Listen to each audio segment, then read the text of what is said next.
In a moment, I will ask John to tell you about the other thing that he's doing. But one of the things you may be interested in is our next meeting.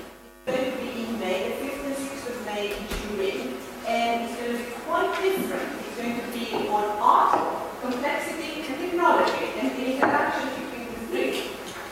So we're going to have everything from artists, architects, musicians, and so on, exploring these ideas. And so this will be a lot more experiential than the usual one. Last March, we had a two-day symposium with a lot of people from the Santa Fe Institute as well as some European researchers. You can see all of those presentations on our website.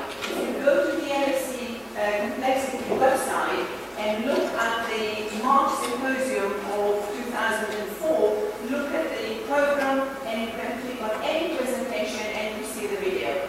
And the same about today. The video of all the presentations will be on the website, so anyone who is not here today and would like to have a look at any one presentation, it will be available in about, how long, a month or so? Before the 55th. Yeah, about a month, I think it will be in. John, would you like me a minute or so to tell us about your work package? Yes. And to invite you. Sure. Yes, the system project has about 5 or 6 different work packages detailing this drawing. I'm in charge of work package 5, which is called the focus document. And the purpose of this document is really to assemble a snapshot, if you like, of the current state of complexity science. And it's not intended to be an encyclopedia, but rather a selection of different topics and how complexity science is used to address those topics. And Stuart Kaufman's name is mentioned. He wrote one of these chapters. There's roughly two chapters. There's a survey basis. So they give an overview of a particular area. Co to spędza?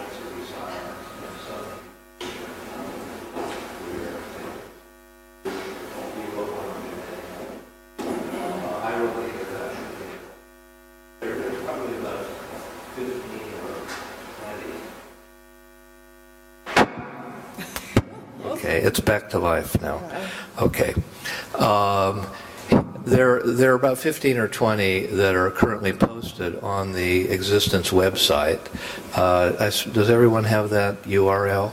It is actually on here, on the program, is the Existence. Okay, it's complexityscience.org, O-R-G. The second part of the focus document, besides these surveys, and I think when the project is over, we'll probably assemble them into some kind of a book, maybe an e-book, maybe an actual hard copy book, maybe both, I'm not sure yet. But the second component of the focus document is something called the roadmap, which is intended to be a document that points out where are the targets of opportunity in this field for the next, say, 5 years. What are the important problems? What are the stumbling blocks, the methods that need to be invented in order for us to make further progress, and things of that type. There's not, at the moment, there is no, that document is supposed to come at the end of the Existence project, and since I'm head of this work package, I have to write it. But I want to have input from people in many different areas. And so any of you here who are interested in putting together a survey piece, and I would say it should be, roughly speaking, like a short chapter of a book. It should be written in a kind of expository way. It should be an overview, not a technical document. Please write to me and tell me what your thoughts are and what it is that you intend to do, and we can negotiate about having your contribution as part of the focus document. So that's, I think that's about, That's it. that's And it, everybody's emails are listed on the list of participants. yeah. Thank you, John. Okay. Thank you very much. Thank you. Okay. Very good. I just want to put up a couple of ideas that came through, and then I would like to ask you to also throw out some ideas, and then we'll decide what still excites us after at the end of the day, and what it is we want to discuss. And this is not discussing it with me or a specific speaker, is more between ourselves as a group. That's why I asked you to all come forward. Okay, some points. Okay, okay, yeah. Participatory research was one of the issues that was brought up earlier. How to succeed. Yeah, participatory research was the term used that one of the people in the floor brought up, and I thought it would be one of the themes. The other is transdisciplinary contributions. What Theo did for us this morning is he showed us how a social anthropologist can throw new light on a particular subject. So, yes, transdisciplinary research. Another point was on strategy, the content of strategy. I would like to add content and context of strategy. I think these are both important. And is there such a thing as, quotes, best strategy? I think I would dispute that, but it's something. Would you like to please throw out some of the things that you feel strongly about, or you feel that we may usefully discuss between us? Self-organizing technology. Thank you. Self-organizing technology. Yes? I would like to discuss some basics. I would like to ask what defines an agent? So I would like to discuss some basics. What defines an agent? What defines an And agent? intelligence, does intelligence reside somewhere in complex adaptive systems? Thank you. Do we need that? Excellent. Any other? Concept of agent. What defines an agent, and is there intelligence needed? What defines an agent? Well, maybe I could just maybe broaden the. Yeah. Maybe I could just broaden. Maybe Professor Kasti could comment this. If such a question like which tools could be used for simulation of a complex system, and I mean the simulation of complex system is extremely important for the future. So I think discussing the various tools from various disciplines would be very valuable, because the question about where is the intelligence of the agent is a question which can be touched from different areas. If you ask me or my friend who is working with multi-agent system, which is a whole community of people having conference and so on, so it would be clear answer. So I think the simulation, which tools could be used and could be useful for simulating complex system, I think that it would be very valuable. Okay, thank you very much. Okay, any other points people feel passionate about that we need to look at? Maybe one more. Yeah? I was in Brussels last week, Yeah. or week 2, and there will be a call within the FED, call number 5. Now it's closed call number 3, and call number 5 will be something with complex systems. So I would suggest maybe if some community could get together and think about putting forward some projects. In fact, is future emerging technologies part of the Commission. Okay, we don't have very much time, so we need to choose and then open up the debate. So, can I, yeah. Yeah, shall I put one more, or is that generally phrase, a title? I think possibility of a joint project under 5, yeah. floor, the ideas of what people understand by what is an agent. Yeah. First of all, it's something that is capable of acting for himself or for itself. Yes. So I think that is one pretty good definition. If we hear some others. I have a short one. It's a player. Player. Yes. Yes, I think that the agent is something that we need to define whether it's an independent agent or not. I mean, it has a different rule, different set of games of the rules of the game if the agents are independent or dependent. Mm-hmm. I would, yeah. I would just let's just comment this question. I think this question is very difficult. There's a network of excellence called Agent 3, which is the whole community which is discussing the problem of agent. So I think it's a very general question and it's very difficult to answer. Thank you. I would also like to expand it slightly, because we don't talk about agents only in agent-based modeling. And an agent, for me, with a background in philosophy, an agent has intentionality. It can take decisions. The other thing, and now going to agent-based models, and something that I know John mentioned yesterday but did not today, and it's very important, in that these agents are heterogeneous. They are not homogeneous agents, and I think that's important. Any other points? Yes, John. Well, first of all, I think that what everyone has said so far is sort of in the category of kind of like trying to identify some context-free properties that agents might share.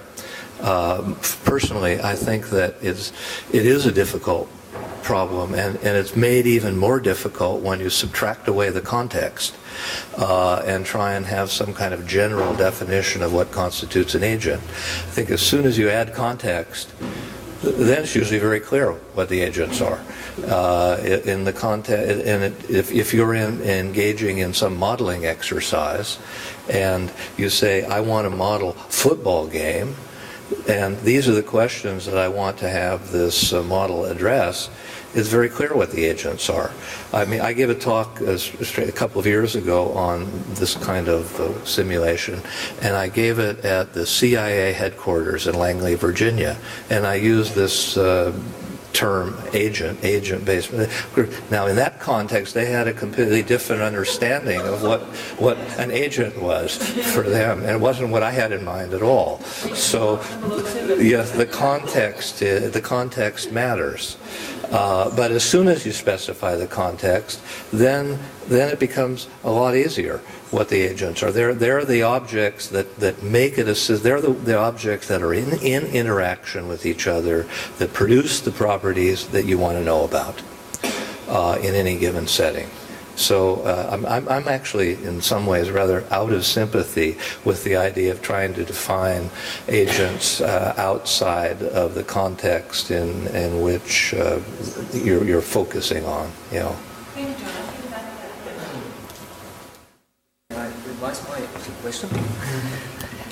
Because I'm a PhD student and my context is leadership. And I'm asking, or my research question is, how to run a company, how to run it successfully. So it's quite limited context, I think. But when you are talking about agent-based modeling, aren't they actually rule-based models? Because those agents are like brainless zombies, just following those rules. I would actually like to link that idea, because I think it's much broader than just to do with modeling, and it's also to do with strategy. Yeah. And I know that you offered earlier to tell us a little bit about these ideas. Do you want to take a minute or so to link these? But not yes. Well, I don't think I need that one. Okay. Thank you. Thank you for giving me the floor. Actually, I was inspired by your presentation early on, and I just wanted to add a few comments to this question of self-organization and human motivation, which touches perhaps several of these subjects. I have a long experience in business, and say I made a lot of money mostly for other people during my career, and I tried to reflect on my experiences, and I came up with actually one rule which to me is the key to long-term success, not only in business but in life and perhaps even for nations. And that is the moral capital, the amount of honesty and the amount of corruption, so evil's relation to honesty inside an organization and inside a nation. And this is something which can very easily be explained by game theory, because actually what in any organization you want together to create value, which means that you have to play a plus-sum game, a win-win game among all the participants. And game theory tells us quite clearly that in contrast to zero-sum games where withholding information and betrayal are the winning strategy priorities, in plus-sum game it's honesty and integrity and transparency which are success factors. And because moral is in short supply, it becomes the most important success factor, at least in developed nations, societies, and economies. We have abundance of capital, we have knowledge, we have expertise, all this can be bought, all is available, but moral capital must be created inside the country. I just want to finish with that in selecting the leader, which are the most importantly, of course, the managing director, to me, integrity is the top priority. Without integrity, there can't be a good leadership. And I just want to conclude by saying Peter Drucker, which is one of the gurus of business administration, he actually found this notice by him. Just one quality is absolutely essential in a leader. Then you don't deceive others, because you collect good people around you who are too honest people, and they will always succeed against any other combination.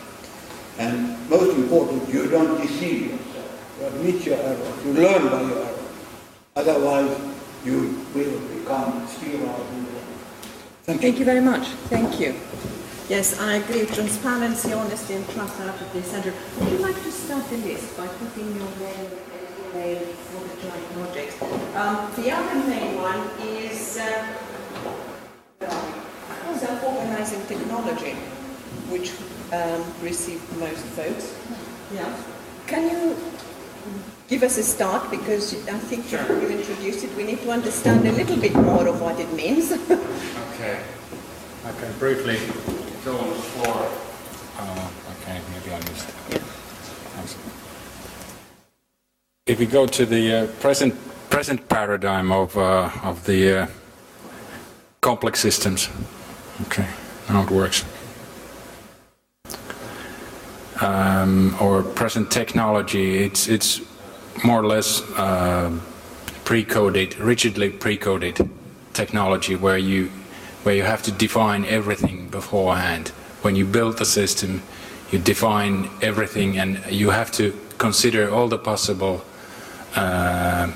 things that come up with the use of the system in order to design a good system that doesn't fall down during use. And as we all know, it's impossible in practice. But that is really the present paradigm, and I'm convinced that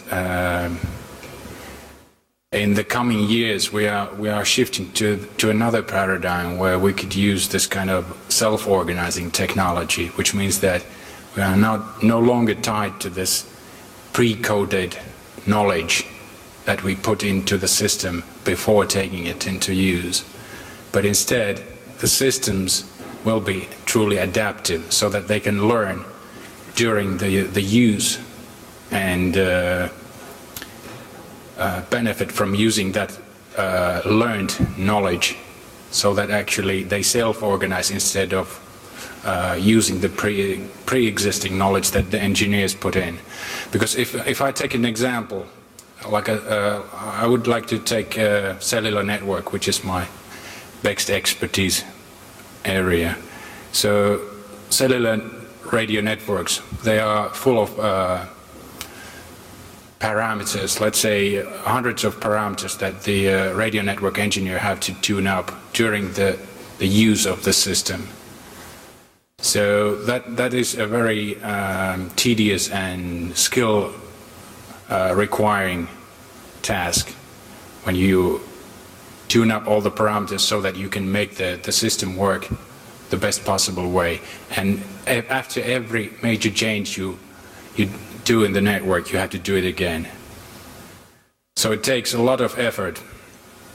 And if we could get rid of that, which I think will be possible in the coming years, so that those systems, if we take, for instance, the cellular network, instead of manual optimizing of the hundreds of the parameters, the system would take care of those parameters. Of course, they wouldn't be the same parameters, because the present thinking seems to be that we should automate the existing parameters that were originally designed for manual optimization.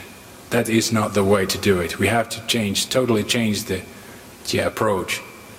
The parameters will be something totally different, because the system will now take care of those optimization things. So perhaps we shouldn't call them parameters at all. That's why I'm talking about self-organizing technology. Several people voted for that, and I'd like to hear their views very, very briefly, because we are running out of time. But this is an important area, so some contributions, I said very brief ones here.